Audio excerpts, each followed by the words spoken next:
শিক্ষকগণ, আমার শ্রদ্ধেয় বোন মাদ্রাসার আমার ছেলের ছোট ভাইয়েরা, সকলকে আবারও আমি রমজানের মোবারকবাদ জানাচ্ছি।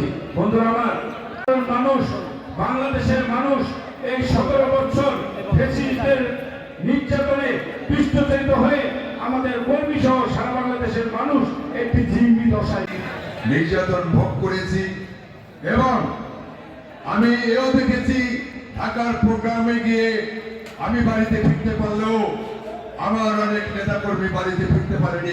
আমি 5 তারিখের পরে আমাদের যারা সহকর্মী তাদেরকে আমি একটু সামনের সারিতে দেখলে নিজেকে অত্যন্ত ধন্য মনে করব এবং খুশি হব। আমাদের নেতা জনাব আনিসুর রহমান তালুকদার খোকনকে আপনি দীর্ঘ হায়াত দান দিন।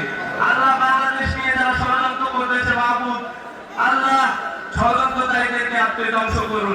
সামনে নিয়ে আল্লাহ ইফতারি সামনে নিয়ে আপনার কাছে দুটি হাত উত্তোলন করেছি। আল্লাহ বাংলাদেশের প্রত্যেকটি সাধারণ মানুষের কাছে আমাদের নেতা কর্মীরা